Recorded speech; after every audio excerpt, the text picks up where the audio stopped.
Good evening everybody, welcome to preparation Mantra. मैं आकाश भारती। आज आपको केमिस्ट्री के second chapter acid base salt को पढ़ाने जा रहा हूँ। ये चैप्टर आपके बोर्ड एग्जामिनेशन, साथ ही साथ आपके कंपटीशन एग्जामिनेशन जो बोर्ड लेवल की होती है, Hindustan olympiad, NS examination, SOF examination, उसमें बहुत ज़्यादा ये हेल्पफुल होने वाला है। तो आगे बढ़ने से पहले चैनल को सब्सक्राइब कीजिए, वीडियो को लाइक कीजिए और ज़्यादा से ज़्यादा अपने दोस्तों के साथ शेयर कीजिए। आइए देखते हैं। हमने क्लास 7th में 8 में ये पढ़ा एसिड के बारे में कि वो सब्सटेंस जो खाने में खट्टी होती है उसको बोलते हैं एसिड। दो substance which are sour in taste is known as acid. Litmus action के बेसिस पे भी हम ये कह सकते हैं कि वो सब्सटेंस जो लिटमस पेपर को ब्लू से रेड कर दे, ब्लू से रेड कर दे, उसको हम लोग कहते हैं एसिड। जैसे हमारा कुछ सब्सटेंस है, जैसे देखा जाए तो एप्पल जो है मैलिक एसिड को कंटेन करता है, कर्ड लैक्टिक एसिड को, लेमन सिट्रिक एसिड को, टोमेटो ऑक्सैलिक एसिड को, विनेगर एसिटिक एसिड को, एंड में फॉर्मिक एसिड होता है, तो वो खाया नहीं जा सकता। तो ये सारी चीज़ें जो है ना, खाने में खट्टी होने के बेसिस पे, मतलब जो हम एसिड को खा सके और उसको टेस्ट को पता कर पाएँ, तो उसको हम लोग कहते हैं एसिड। पर वो जनरली हमारे सीनियर सेक्शन में काम नहीं करता है। सीनियर सेक्शन में क्या होता है, सीनियर सेक्शन में ये चीज़ हो जाती है कि आप जो एसिड यूज़ करते हो, जो आपके एसिड हमारे पास घर में, उसको तो आप टेस्ट कर सकते हो, पर कोई एसिड ऐसे होते हैं जिनको आप खा नहीं सकते हो, जिनकी कोरोसिव इन नेचर होती है। अगर आप खाओगे तो इवन आप उसकी एक बूंद भी स्किन पे गई तो स्किन से वो पेनिट्रेट करके नीचे की ओर चली जाएगी, इतनी हार्ड होती है। तो एसिड को दो कैटेगरी में रखा गया है। पहला एक वीक एसिड, दूसरा स्ट्रॉन्ग एसिड।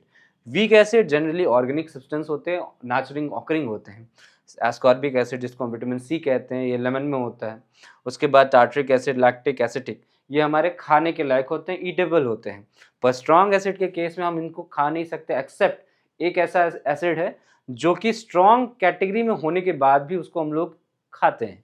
पहले हम देख लेते हैं कौन कौन से हैं। हाइड्रोक्लोरिक एसिड होता है, सल्फ्यूरिक एसिड होता है, नाइट्रिक एसिड होता है। नाइट्रिक एसिड के बारे में खास बात ये है कि ये एक बहुत ही स्ट्रॉन्ग ऑक्सीडाइजिंग एजेंट है।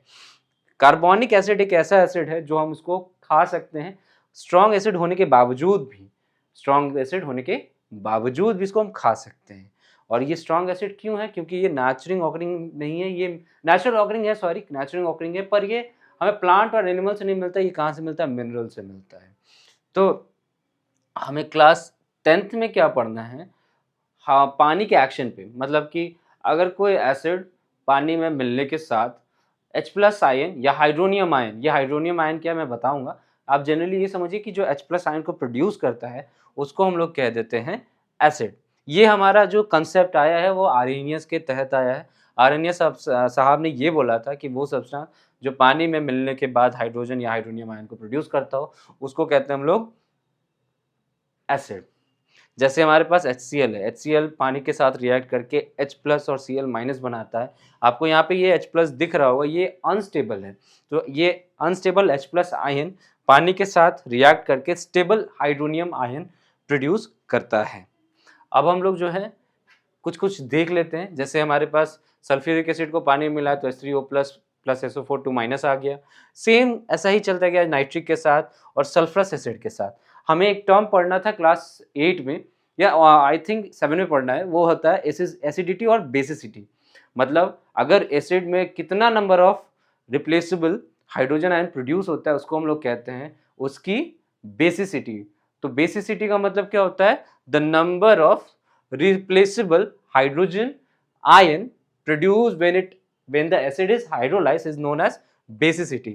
जैसे H प्लस आयन होता है, H प्लस आयन हमारा एक मिलता है HCl के केस में, दो मिलता है सल्फ्यूरिक एसिड के केस में, तीन मिलता है फॉस्फोरिक एसिड के केस में।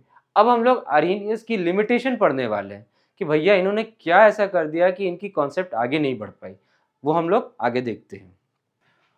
आर्हेनियस थ्योरी की जो लिमिटेशन थी वो पहले ये थी कि this theory only applicable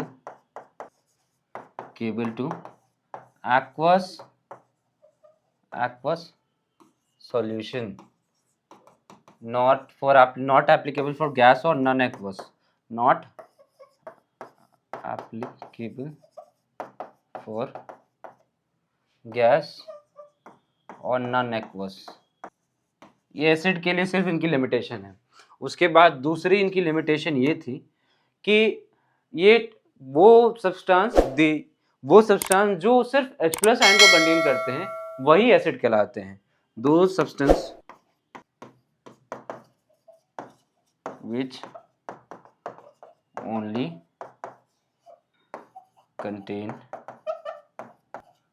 H+ ion, it is called acid. For example, हमारे पास यहाँ पे था HBr, ये एक एसिड है। उसके बाद हमारे पास था HCl, फिर H2SO4, तो ये एसिड है। इनकी लिमिटेशन यहीं तक थी, पर हमारा ये जो कैटेगरी था CO2 वाला, ये भी तो अगर H के साथ, मतलब ये भी एसिडिक कैरेक्टर को शो करता है, ये भी एसिडिक कैरेक्टर को शो करता है। SO2 भी हमारा एसिडिक कैरेक्टर को शो करता है। SO3 हमारा भी कैटेगरी शो करता है हमारा एसिडिक कैरेक्टर का। तो ये जो हमारे पास ये आयंस है, तो ये भी एसिडिक कैरेक्टर को शो करते हैं। इनको हाइड्रोजन की जरूरत नहीं है, ये इंडिविजुअली किसी के साथ मिलके एसिडिक कैरेक्टर को दिखा सकते हैं, पर ये चीज उन्होंने बताना नहीं समझा, ये फेल हो गए बताने में। तीसरा इनका लिमिटेशन ये है फॉर एग्जाम्पल कि आपके पास HCl है, when HCl dissolved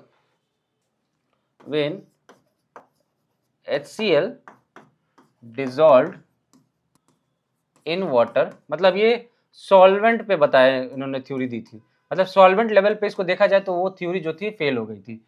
वो आयन लेवल पे थी, ये सॉल्वेंट लेवल पे, कि जब ऐसे HCl डिसॉल्व किया जाता है पानी में तब वो स्ट्रॉन्ग एसिड की तरह बिहेव करता है। When HCl dissolve in water, it behave like, it act like strong acid, but when it dissolve in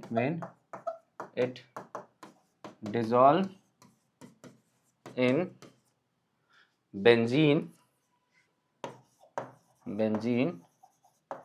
it act weak acid। ये फंडा उन्होंने बताया नहीं कि क्यों हो गया, इसी वजह से ये क्या हुआ कि आर्हेनियस की जो थ्योरी थी वो फेल हो गई। That is the reason Arrhenius theory doesn't go too much, ज़्यादा आगे नहीं चल पाई वो।